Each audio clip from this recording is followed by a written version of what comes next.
All right, guys. So I'm just doing a quick review on my Twister hand-powered firewood wrapper.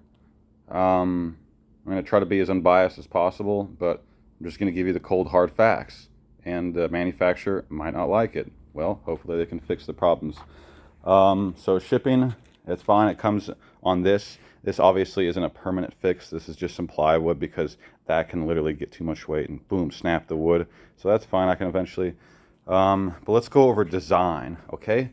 I'm a design guy, okay? I don't really like to have to weld things and fix things up when I'm buying something like this, a manual hand-powered firewood wrapper for around, I don't know, around $800, guys, $800.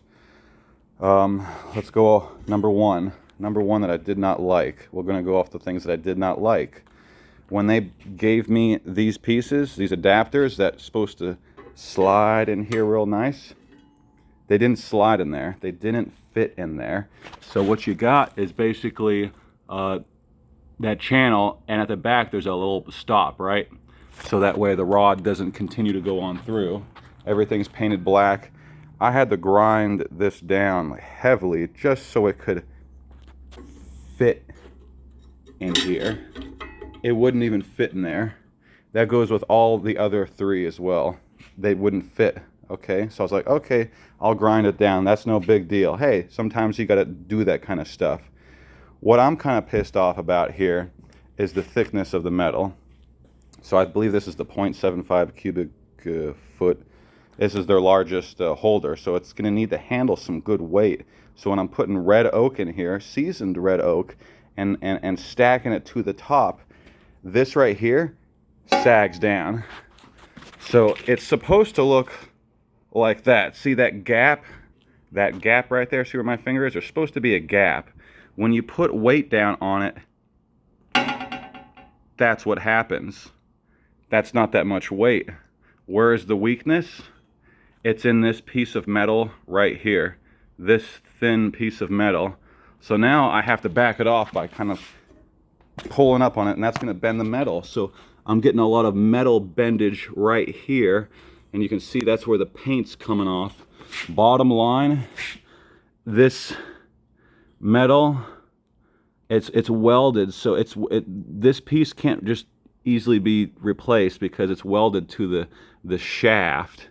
So I'm going to try to contact the manufacturer, see if they can help me out at all in replacing that with, I don't know, a thick piece of metal.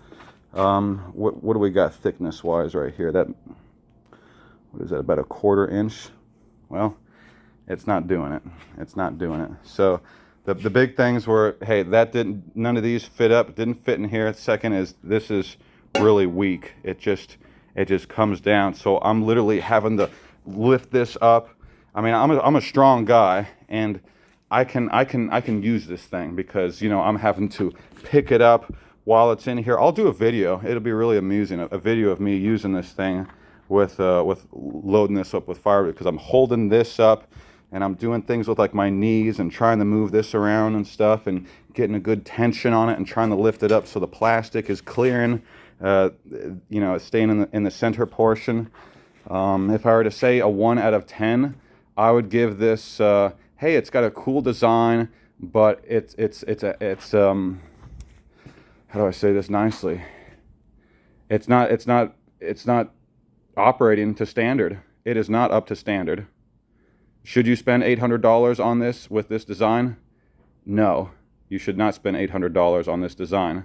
What am I going to try to do to fix this? I'm going to contact the manufacturer, see if they can send out a different shaft, a different piece, and say, hey, can you make this thicker? Because when I'm trying to weigh it down, you know, it's going out there, you know, you're going to have thick metal or something to brace the bottom here. I don't know. I'm going to see if they can help me out with something. I mean, I imagine all I'd have to do is, okay, loosen this, separate this piece, pull out the shaft, and then so worst case is I have to go to my weld or metal shop and get the proper pieces and reciprocate this and just make this thicker. I think it's a great idea. I think it's kind of cool. It's overpriced for what it is. I get it, metal is expensive, but you're also paying for the design. But if the design isn't foolproof, it doesn't work properly, then I'm overpaying for something.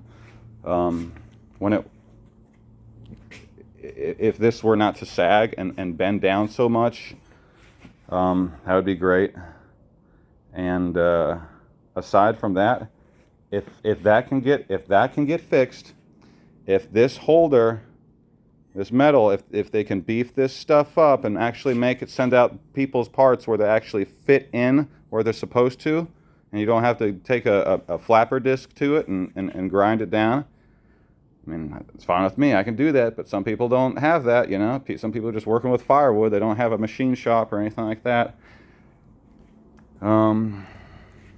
Yeah, I'm kind of disappointed. I'm kind of angry. I kind of am. So I'm gonna talk with them. I'm gonna see.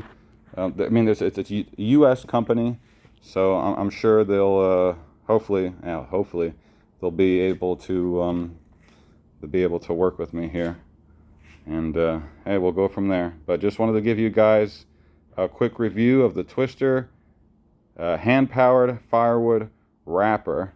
And if you're wondering why this ring is there, it's because that spins. And when this is weighted down, it's touching that.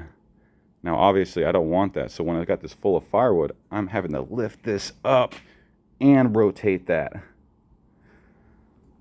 I can still do it fast, but I'll tell you what, you're not supposed to bust your ass that hard with these firewood bundles. So I'm going to see if they can fix this situation. If not, I'm selling it and going to someone else.